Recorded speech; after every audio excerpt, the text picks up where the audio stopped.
The sun beat down on the dusty Colorado mountainside as Samantha Quinn wiped sweat from her forehead. 3 weeks of digging had given her team nothing but ordinary rocks and a few old animal bones. Her funding would run out soon, and her reputation at the Horizon Institute would sink even lower. "Maybe we should try the eastern slope tomorrow," said Laurel, marking notes on her tablet. As Samantha's assistant, she had stuck by her side despite the ridicule from other scientists. Samantha nodded, too tired to speak. Her theories about an ancient, advanced civilization on Earth before humans had made her the joke of the archaeology department. Only her previous achievements had earned her this one chance to prove herself. The ground suddenly shook beneath their feet. Not a big earthquake, but enough to make them grab onto nearby rocks for balance. "Everyone okay?" Samantha called out to her small team of 4 students. They nodded, but Megan, the youngest, was pointing at something with wide eyes. "Dr. Quinn, look there!" The small tremor had caused part of the rock face to crumble away, revealing something that made Samantha's heart race. A smooth metallic surface gleamed in the sunlight, completely out of place among the ancient rock layers. "That's not possible," whispered Laurel, already taking pictures. "This rock formation is at least 50,000 years old." Samantha approached carefully, her fingers reaching out to touch the cool metal surface. It showed no rust, no corrosion, nothing to suggest it had been buried for millennia. As her hand moved across it, she noticed symbols etched into what appeared to be a doorframe. "We should call the government team," suggested Laurel, looking nervous. "This is beyond our expedition's scope." Samantha barely heard her. Something about the symbols felt strangely familiar, though she knew she had never seen them before. "They'll just lock everything away in some secret facility. This belongs to science, to humanity." Her fingers traced the unusual patterns, and to everyone's shock, the symbols began to glow with a soft blue light. The team stepped back in alarm as a line appeared in the metal, widening into a doorway that slid open with a gentle hiss of air. That's impossible," stammered one of the students, already backing away. Cool air flowed from the opening, and lights activated automatically inside, revealing a chamber unlike anything Samantha had ever seen. The architecture was smooth and curved, with no sharp angles. The walls seemed to be made of the same ageless metal as the door, with more glowing symbols pulsing gently. "Stay here," Samantha told the others, ignoring their protests as she stepped inside. In the center of the room stood a pedestal, and on it lay what looked like a book. But as she got closer, she realized the pages were made of thin sheets of the same strange metal as everything else. Something pulled her forward, an instinct she couldn't explain. When her hand touched the book-like object, the entire room brightened. The metal pages began to move on their own, flipping rapidly before settling open. Symbols appeared on their surface, swirling and rearranging themselves until, to her amazement, they formed words in English. Genetic recognition complete. "Welcome back, Founder Samantha Quinn. After 52,749 solar cycles, your return was anticipated." Samantha stumbled backward, nearly falling. "This is some kind of joke," she said to the empty room. But no one on Earth could have created this technology. The words on the metal book, the Codex, changed again. "Memory restoration protocol initiated. Prepare for integration." A beam of light shot from the Codex, enveloping Samantha's head. Images flooded her mind. Stars seen from unfamiliar angles, planets she had never learned about, beings with features almost human but not quite. And wars. Terrible wars fought across the void of space with weapons that could destroy worlds. When the light faded, Samantha found herself on her knees, gasping for breath. The memories, if that's what they were, felt distant, like a dream half remembered upon waking. But they were there, and somehow she knew they were real. "Dr. Quinn," Laurel called from the doorway, finally brave enough to peek inside. "Are you okay? What is this place?" Samantha stood up shakily, her mind racing. "It's a library, I think. Or some kind of storage facility." She couldn't bring herself to say what she truly suspected, that it was a beacon, waiting for her specifically across thousands of years. Against all protocol and common sense, Samantha wrapped the Codex in her jacket when the others weren't looking, and put it in her backpack.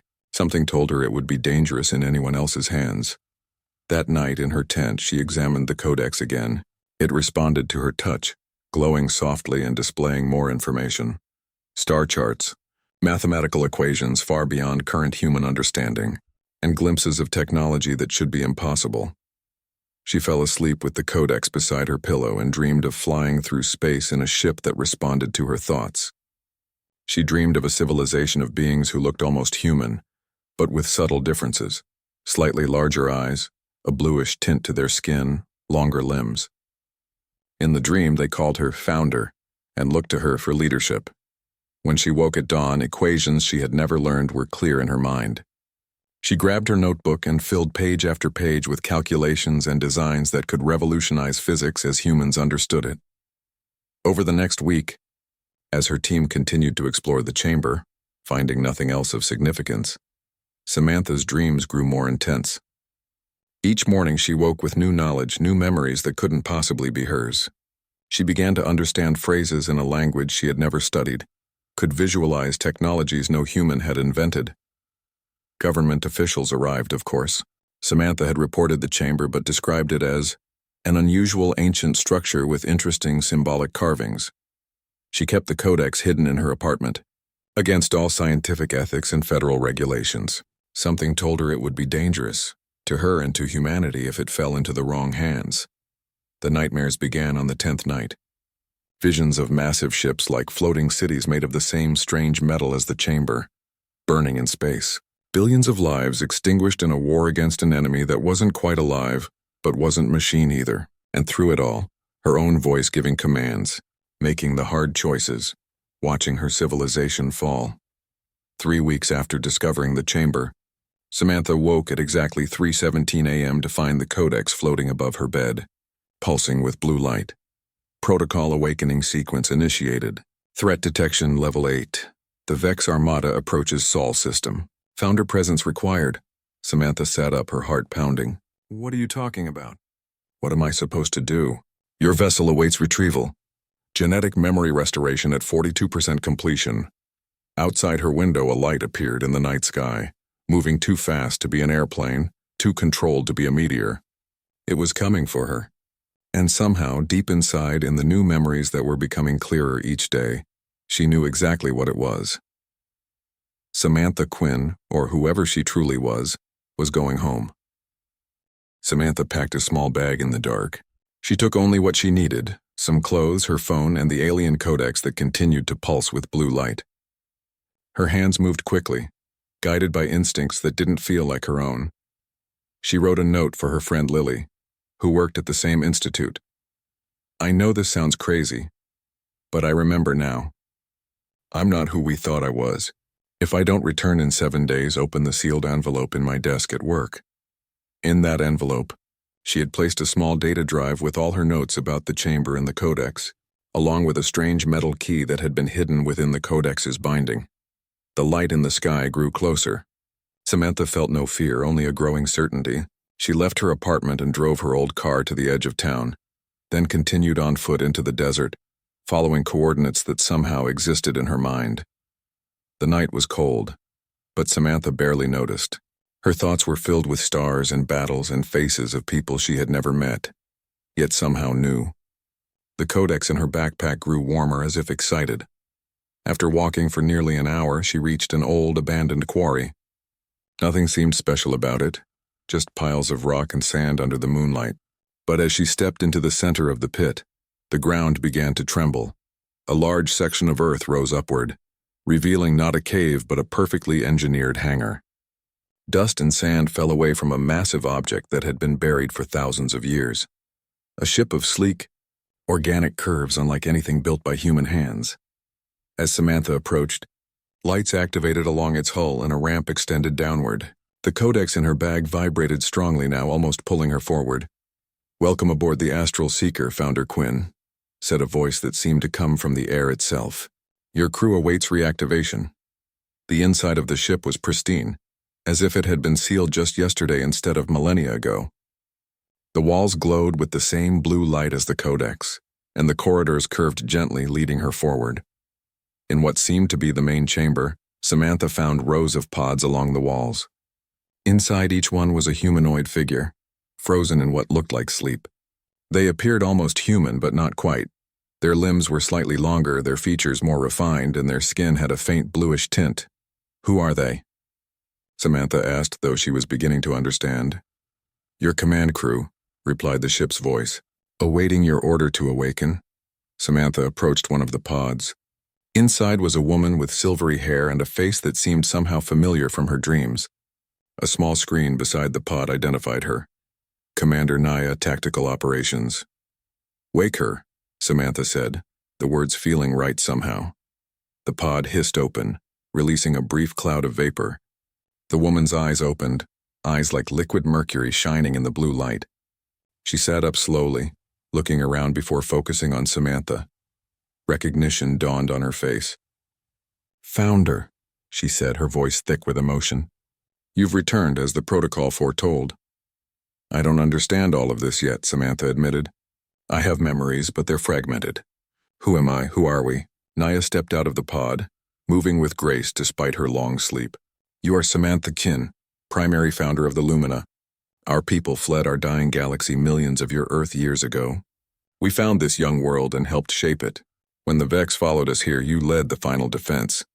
More memories flooded Samantha's mind. Memories of a civilization far beyond human technology, of seeding Earth with life and watching it evolve, of hiding among the stars of this galaxy as refugees. The Vex, Samantha said, the name triggering a wave of dread. They're coming back, aren't they? Naya nodded gravely. The Codex would not have awakened you otherwise. Their advanced scouts must have entered this system. She moved to a control panel and waved her hand over it. A holographic display appeared showing the solar system. At its edge, near the orbit of Pluto, several large objects were appearing through what looked like tears in space itself. How long do we have? Samantha asked. Days, perhaps a week before their main fleet arrives, Naya replied. We must awaken the others and activate our defense network. Samantha felt overwhelmed. Yesterday, she had been Dr. Samantha Quinn, a scientist with wild theories about ancient civilizations. Today, she was learning she might be the reborn leader of an alien race, responsible for defending Earth from a terrible enemy. What about humans? She asked. Should we warn them? Naya looked troubled. Humans are not ready for this knowledge. Their civilization is young, their weapons primitive. Against the Vex, they would have no chance.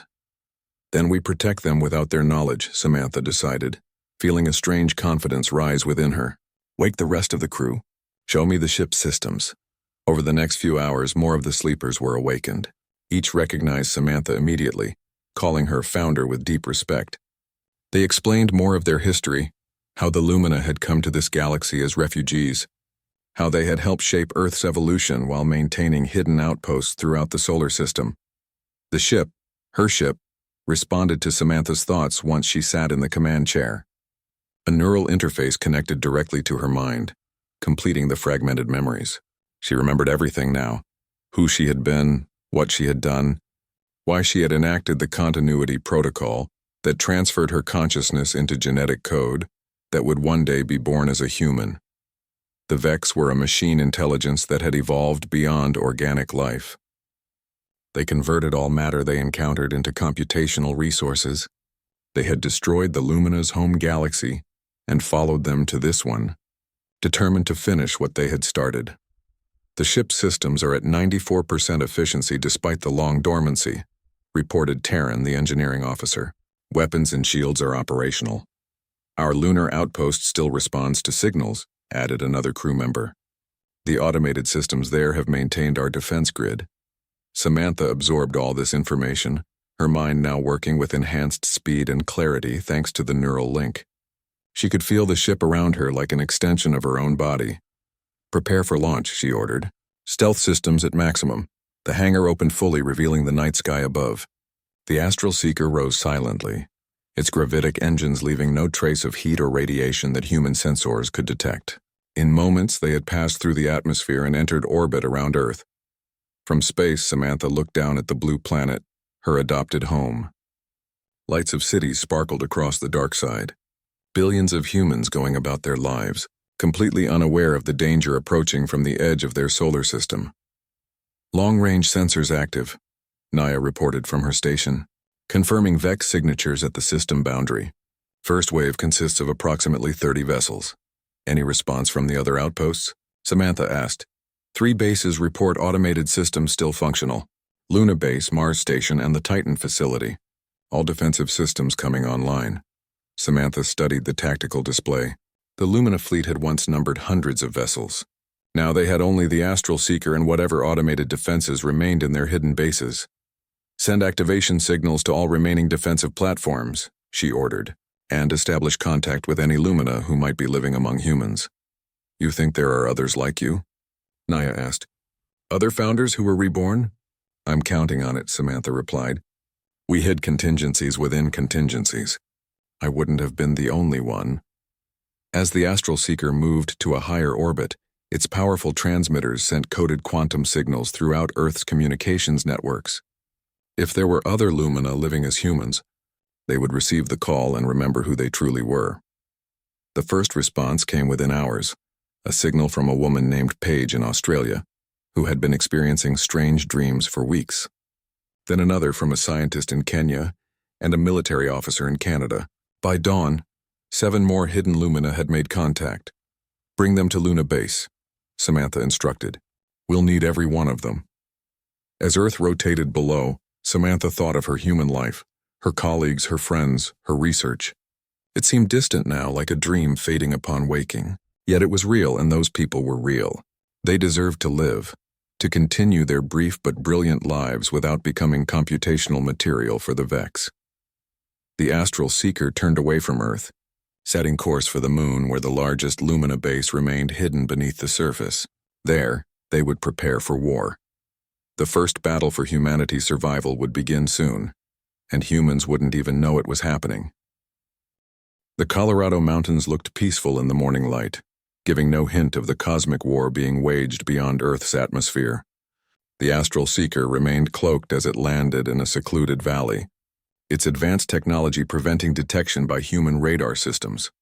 Samantha stood at the base of the ship's ramp, watching as a convoy of vehicles approached along the dirt road. Lily had followed her instructions, bringing with her 23 humans whose Lumina memories had begun to awaken.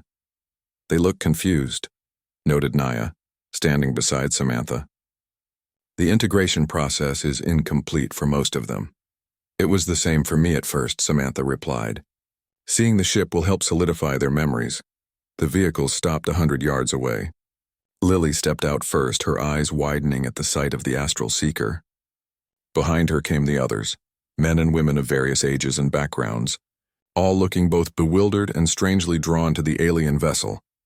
Among them was General Patricia Wells of the United States Air Force, whose Lumina consciousness had been that of Varen, the fleet's master tactician. There was also Dr. Howard Chen, a physicist whose true identity was Marin, designer of the quantum weapons the Lumina had used against the Vex. Samantha, Lily called, approaching cautiously. What is happening? Your message said it was about saving humanity, but this, she gestured at the ship. This is beyond anything I could have imagined. I know it's hard to understand, Samantha said, walking forward to meet her friend. But everything I've discovered is true. We are not alone in the universe, and Earth is in danger. As the humans gathered around, Samantha explained what she had learned, about the Lumina, about the Vex, about the war that had followed both civilizations to this solar system. Most importantly, she explained who they truly were, Lumina consciousnesses preserved in human form, waiting to be awakened when needed. That's why you've been having strange dreams, she told them. That's why you suddenly understand technologies no human has invented yet. Your true memories are returning. This is insane, said a man named Frank, who had been a software engineer in his human life. You're saying I'm some kind of alien sleeper agent? Not an agent, Samantha corrected. A refugee? A survivor. Our civilization was nearly destroyed by the Vex. We hid ourselves within humanity's genetic code to preserve our knowledge until it was needed again. And it's needed now, added Naya. The Vex have returned. They're already converting the outer planets into computational nodes. Earth will be next. The evidence was undeniable. The ship itself, the advanced technology it contained, and most convincingly, the memories that continued to surface in their minds. One by one, the humans accepted the truth, their Lumina identities becoming clearer as they did. General Wells was the first to step forward. I remember tactics, she said, her voice taking on a new confidence.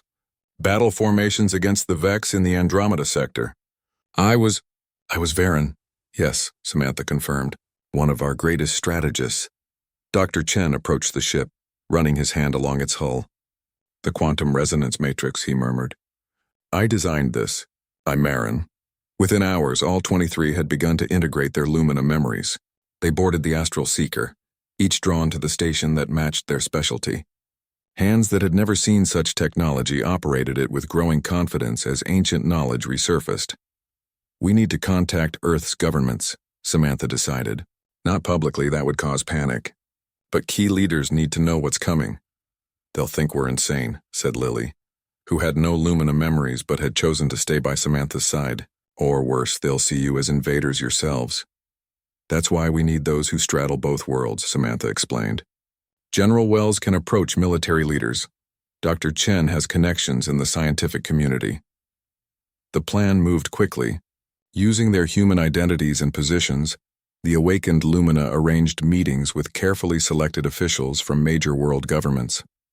They brought evidence. Recordings of the battles in the outer solar system, samples of Vex technology recovered from skirmishes, and demonstrations of Lumina capabilities that no human technology could explain. In a secure room beneath the Pentagon, General Wells showed military leaders footage of Vex ships converting a moon of Neptune into computational matter. This isn't computer graphics or science fiction, she told them. This is happening right now, beyond our detection capabilities. In approximately 6 days, they will reach Earth. At the United Nations, Dr. Chen presented Lumina energy technology to a secret gathering of scientific advisors. Your most powerful weapons would be useless against them, he explained. But we can adapt our technology to your defense systems. We need your help to scale up production. Some refused to believe. Others demanded more proof. But enough were convinced to begin quiet preparations, retasking satellites to look for the signs the Lumina described, putting military forces on alert without public explanation, and providing resources for the adaptation of Earth weapons. Meanwhile, the battle continued in space. The Jupiter defense platforms had been depleted, falling one by one to the Vex advance. The Mars perimeter was now the main line of defense, with the Astral Seeker and 7 automated vessels fighting desperately to slow the enemies. Progress, their conversion. Ships have reached Saturn, reported Naya during a strategy session on Earth. They're breaking down its rings for raw materials. What about the deep space beacons? Asked Samantha. Any response from other Lumina vessels? 2 signals received, Naya confirmed. Scout ships from the Arcturus outpost. They'll arrive in 3 days.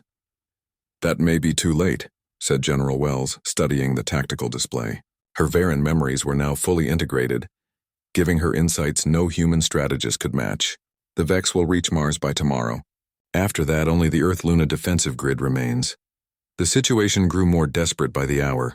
On Earth, strange phenomena became impossible to hide from the public.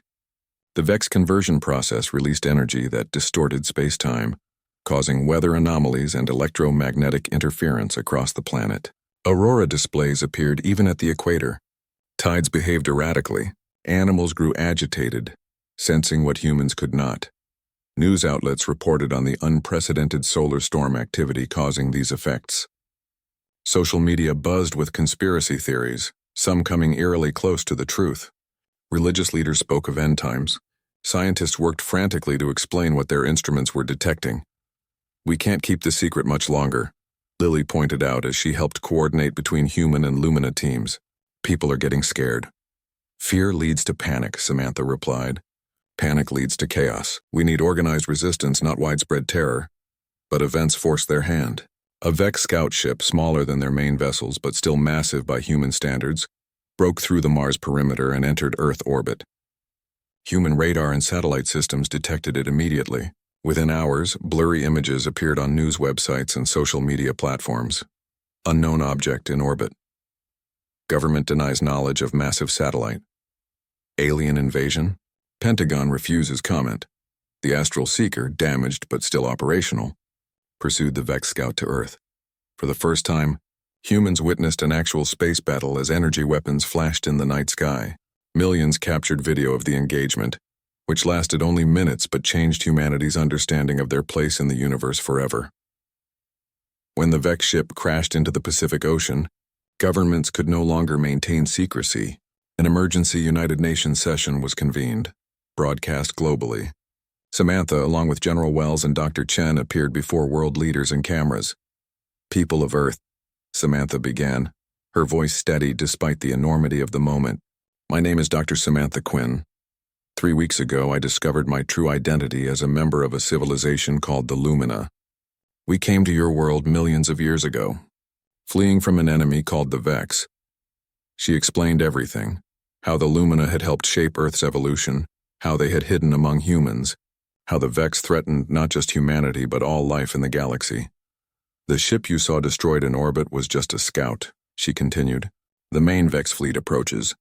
They convert all matter they encounter into computational resources. They cannot be reasoned with or appeased. They can only be fought." The response was mixed: shock, disbelief, anger that such information had been hidden, fear of what was coming. But as evidence mounted and more awakened Lumina came forward to share their knowledge, acceptance grew. The immediate threat of the Vex unified humanity in a way nothing had before. Military forces worldwide were placed under a joint command structure, with General Wells coordinating the integration of Lumina weapons technology. Research labs worked around the clock to adapt quantum disruption principles to human delivery systems. Space agencies repurposed satellites to serve as early warning networks. For 3 days, Earth prepared as the Vex fleet, now numbering over 200 vessels, dismantled the Mars defense perimeter. The 2 Lumina scout ships from Arcturus arrived, bringing much-needed reinforcements and supplies, but it was not enough to stop the Vex advance. The hidden Lumina base beneath the lunar surface hummed with activity. Machines that had slept for 50,000 years came to life under the touch of their creators. Samantha stood in the command center, watching as holographic displays showed the approaching Vex fleet. "They'll reach Neptune's orbit in 6 hours, Naya reported, her silver eyes reflecting the blue glow of the displays. "Their advanced scouts are already scanning the system." "How many vessels have we confirmed?" asked Samantha. 37 in the first wave. Long-range sensors detect hundreds more preparing to enter this system.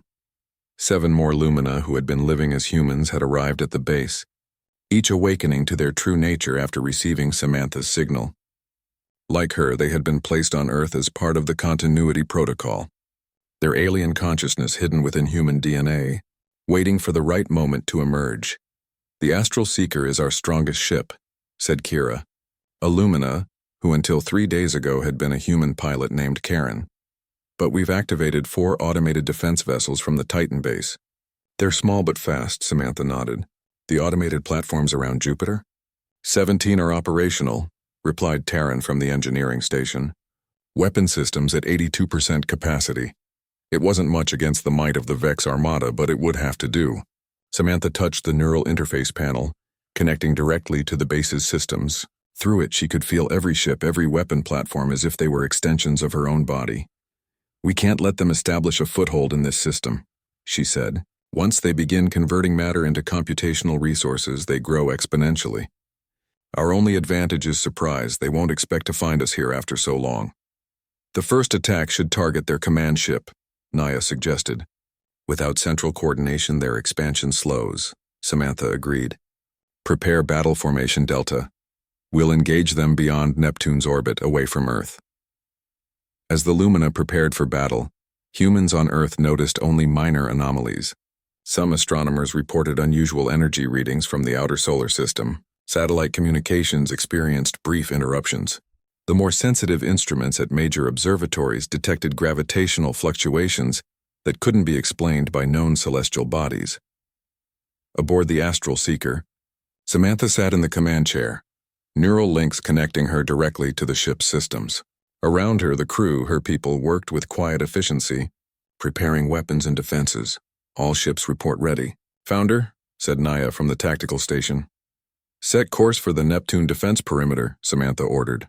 "Stealth systems active." The Astral Seeker and its small fleet of automated vessels accelerated away from Earth, moving faster than any human spacecraft could achieve. Within hours, they had reached the outer planets where the first Vex ships were already scanning the moons of Neptune. "They're searching for resources," Terran observed, "preparing to convert the outer moons into computational nodes." "Not today," Samantha said firmly. "All vessels disengage stealth systems. Target the command ship and fire on my mark." The Lumina ships appeared on Vex sensors like ghosts materializing from nowhere.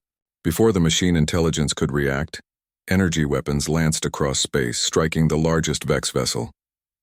Its outer hull, designed to absorb and convert matter, had no defense against the Lumina's quantum disruption beams. "Direct hit," reported Naya, a hint of satisfaction in her voice. "Their command ship is destabilizing." The Vex responded with terrifying speed, their ships changing formation and launching counterattacks.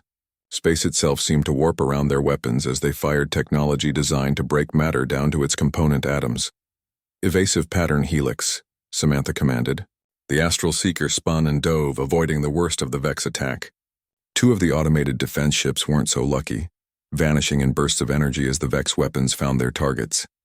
For 3 hours, the battle raged around Neptune's orbit. The Lumina ships danced through space with organic grace, striking and retreating. The Vex moved with mechanical precision, adapting their tactics with each exchange. "Their reinforcements are arriving," warned Kira, pointing to the sensor display where more Vex ships were emerging from warp points. "We've done what we can here," Samantha decided. "Fall back to the Mars perimeter. Activate the Jupiter defense grid." As the Lumina fleet retreated toward the inner solar system, automated weapon platforms around Jupiter's moons came to life, firing at the approaching Vex ships. The massive gas giants' radiation belts provided cover for the hidden Lumina technology, allowing their attacks to come from unexpected vectors. On Earth, the effects of the distant battle were becoming harder to hide. The energy released by the weapons caused ripples in space-time that affected planetary magnetic fields. Compass needles wavered, migratory birds flew in confused patterns, and aurora displays appeared at unusual latitudes. Scientists struggled to explain the phenomena. Some blamed solar flares, others suggested gravitational anomalies from unknown objects in the outer solar system. A few fringe theorists proposed the wild idea that a battle was taking place, a suggestion that earned them ridicule from their peers. At the Mars defensive perimeter, the Lumina regrouped. The Astral Seeker had taken damage, its hull showing scorch marks from near misses by Vex weapons. "Damage report," Samantha requested as they took up position in Mars orbit. "Shields at 62%, reported Terran. "Main weapons still operational, but cooling systems are strained." "How many ships did we destroy?" "Confirmed destruction of 14 Vex vessels," Naya answered. "But they've already begun converting Neptune's smallest moon into a manufacturing node. They'll use the material to build more ships." Samantha studied the tactical display with growing concern. The Vex were behaving as expected, methodical, relentless, unstoppable in their drive to convert all matter into their computational network. Once they finished with the outer moons, they would move inward. Earth would be their ultimate prize, a planet rich with organic material to convert. "We need more ships," she said. "Send signals to the deep space beacons. If any Lumina vessels still patrol the outer stars, they need to return now." "What about the humans?" asked Kira. "Should we warn them?" Samantha considered this question carefully. Human technology was primitive compared to what they faced. Human weapons, even nuclear ones, would be useless against the Vex.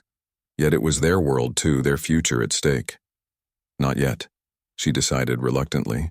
Their panic would only make them vulnerable, but she touched the neural interface, bringing up a new display. "There's another option." The display showed 37 points of light scattered across Earth, more Lumina consciousnesses hidden within human DNA, waiting to be awakened. Unlike Samantha and the others who had already remembered their true nature, these were specialists, engineers, tactical officers, scientists whose knowledge had been preserved this way. "The awakening protocol," whispered Naya, recognizing the display. "You want to activate all of them." "We need every advantage," Samantha confirmed. "Each of them holds knowledge that could help us defeat the Vex." The shock of awakening could be dangerous without proper guidance, warned Terran. "Some might not survive the memory. Integration." "I know the risks," Samantha said quietly. "I've lived through it myself. But we have no choice." She opened a secure channel to Earth, specifically to Lily's laboratory computer. The message was simple. "Open the envelope now. Bring the items to these coordinates. Humanity's survival depends on..." The envelope contained a data crystal and a small device that would lead Lily to the second codex, the one that would identify the 37 humans on Earth who carried Lumina genetic memory. Each was a specialist whose knowledge would be crucial in the coming war. As the Vex fleet finished converting Neptune's moon and began moving inward toward Uranus, Samantha made another difficult decision. "We need to reveal ourselves to certain human authorities," she told her crew. "Not everyone, not publicly, but key military and scientific leaders need to be prepared." "They'll never believe us," Kira objected.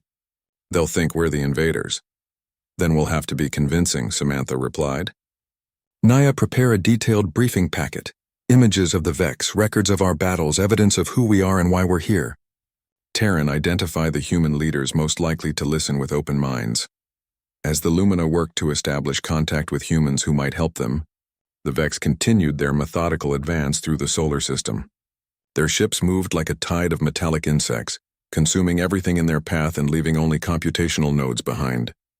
"Second wave of Vex ships detected entering the system," reported Naya grimly. "Estimate 140 vessels. How long until they reach Earth orbit?" asked Samantha. "At current conversion and progression rates?" 8 days. 8 days to prepare a defense with too few ships and weapons. 8 days to convince humans that aliens were real. Both the Lumina, who had helped shape their evolution, and the Vex, who would end it without hesitation. Samantha looked at the blue-green planet visible on their screens. Despite knowing her true origin now, she still felt connected to Earth. She had lived there as a human, felt human emotions, formed human bonds. The memories of her Lumina life were clearer now, but her human experiences remained vivid and precious. The sky above Earth blazed with unnatural light as the Vex fleet arrived. 300 massive ships took position around the planet, their metallic surfaces reflecting sunlight like a new constellation. Humans worldwide stood in streets and fields, on rooftops and mountains, watching the end of life as they knew it, or the beginning of something entirely new. In orbit around Earth, the combined Lumina-human defense fleet waited. The Astral Seeker led the formation, flanked by the 2 Arcturus scout ships and 50 hastily adapted human spacecraft fitted with Lumina weapons technology. "Vex fleet has established geosynchronous positions," reported Naya from the tactical station. "They're deploying conversion modules." On the main screen, Samantha watched as smaller objects separated from the Vex motherships, descending toward Earth's atmosphere. Each contained machinery that would begin breaking down matter at the molecular level, converting it into computational substrate for the Vex network. "All vessels, engage the conversion modules," Samantha ordered. "Prioritize those approaching population centers. Earth defense systems activate on my mark." Around the planet, hidden Lumina defense platforms that had slept for millennia came online. Weapon systems built into mountain ranges and beneath oceans powered up. Human missile systems, enhanced with Lumina technology, locked onto targets. "Mark," said Samantha. The combined attack illuminated Earth's orbit like a second sun. Energy beams from Lumina vessels sliced through Vex conversion modules. Human missiles, now carrying quantum disruption warheads, detonated among the enemy formations. Defense platforms fired from the planet's surface, creating a web of destruction around the world. Hundreds of conversion modules were destroyed before they could enter the atmosphere. But there were thousands more, and the Vex motherships began to respond, firing their own weapons, beams of energy that warped space itself, causing matter to break down at the quantum level. 2 human spacecraft vanished instantly. One of the Arcturus scouts took a glancing hit, its engines failing as it drifted out of formation. "Titan, facility reports 68% completion on the quantum collapse drive," reported Terran. "They need another 40 minutes. "We don't have 40 minutes, Naya said grimly, pointing to the tactical display where Vex ships were moving to surround the Titan moon. Samantha made a quick decision. "All forces fall back to secondary defense positions. Astral Seeker and remaining Arcturus Scout will proceed to Titan to provide cover for the facility." As the battle raged around Earth, the Astral Seeker broke orbit, accelerating toward Saturn at speeds no human vessel could match. Behind them, Earth's defenders fought with desperate courage, knowing they were buying time with their lives. In the Titan facility, Dr. Chen, now fully embracing his Marin identity, worked alongside human engineers to complete the quantum collapse drive. The theoretical weapon had never been built before, but with his recovered Lumina memories and human innovation, they were assembling it piece by piece. "Power requirements are beyond our capacity," reported a human engineer. Even with all facility systems diverted. The Astral Seeker's core can provide the additional energy, Dr. Chen replied. But it will mean sacrificing the ship. When the Astral Seeker arrived at Titan, Vex vessels were already moving to attack the moon. The remaining Arcturus scout engaged them, drawing fire while the Seeker docked with the hidden facility. Samantha led a team to connect the ship's power core to the quantum collapse drive. The process would drain all energy from the vessel, leaving it dead in space. Once the connection is complete, we'll have approximately 3 minutes before the reaction begins, Dr. Chen explained. Everyone needs to evacuate to the emergency shuttles. Samantha nodded, helping to secure the final connections. Through the neural link, she could feel the Astral Seeker's systems preparing for the massive power transfer. The ship had been her home, her link to her true past, and now it would be sacrificed to save her adopted world. Vex ships have broken through our defenses, Naya called from a communication panel. They're landing forces on Titan's surface. We have minutes at most. Evacuation begins now, Samantha ordered. All personnel to the shuttles. Naya, make sure everyone gets out. As the others rushed to the escape vessels, Samantha remained with Dr. Chen at the quantum collapse drive controls. The final sequence must be initiated manually, he told her.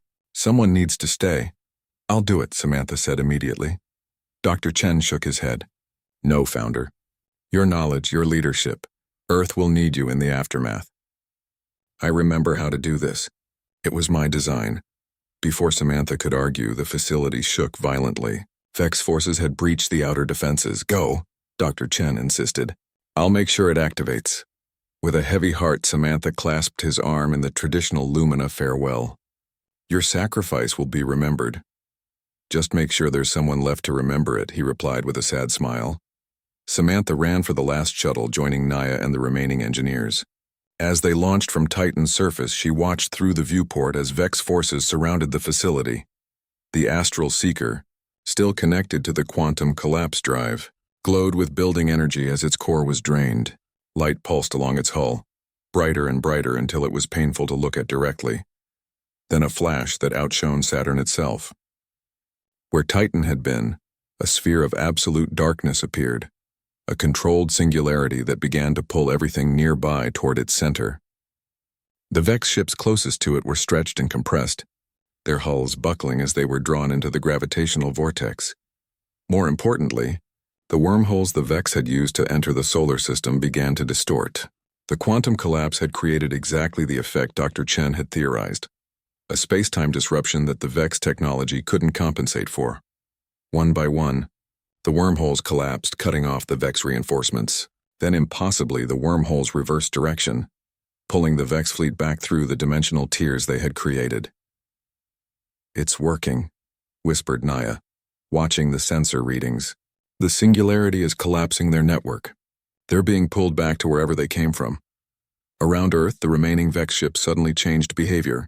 Their organized attack faltered as they lost connection to their command network. Some attempted to flee, only to be destroyed by Earth's defenders. Others were caught in the gravitational waves emanating from where Titan had been, pulled inexorably toward the singularity. Within hours, it was over. The singularity itself collapsed, leaving nothing but debris where Titan had once orbited. Of the 300 Vex ships that had attacked Earth, none remained in the solar system.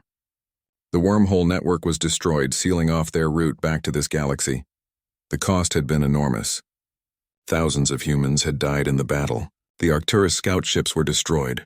The Astral Seeker, the last great vessel of the Lumina fleet, was gone.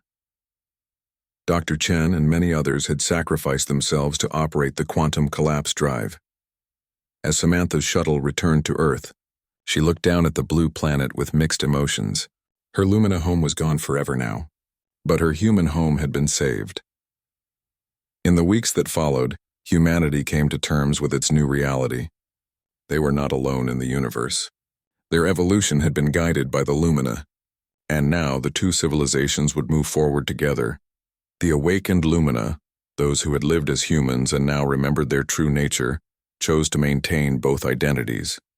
They shared their knowledge gradually, helping humans advance their technology without overwhelming them. A new council was formed, with representatives from all Earth nations and the Lumina community. Together, they began planning for humanity's future among the stars, and preparing defenses should the Vex ever find another way back to this galaxy. Samantha, still called by her human name despite fully remembering her identity as Samantha Kin, led this council. Under her guidance, human and Lumina scientists began rebuilding what had been lost.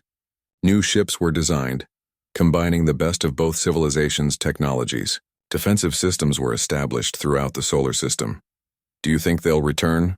Lily asked one evening as she and Samantha stood on a balcony, overlooking a newly built research center in Colorado, not far from where Samantha had first discovered the chamber and the Codex that had changed everything. "Eventually," Samantha replied honestly. "The Vex are patient and persistent, but we'll be ready when they do." "And the other Lumina? The ones in deep space who didn't respond to your call?" Samantha looked up at the stars, thinking of the beacons they had sent to distant outposts. "Some will come back now that it's safe. Others may have found new homes, new civilizations to blend with. Our people have always been adaptable." A year after the battle, on the day humans now celebrated as Unity Day, Samantha returned to the original chamber in the mountains. The Codex was still there, though its purpose had been fulfilled. She placed her hand on its metallic surface, feeling the connection to her past. The symbols glowed briefly, then rearranged themselves one last time. Protocol complete. Legacy secured. "The founders live on." Samantha smiled, closing the Codex gently. She was both Samantha Quinn and Samantha Kin now, human and Lumina, scientist and leader, explorer and protector. Like Earth itself, she had been forever changed by the convergence of two civilizations.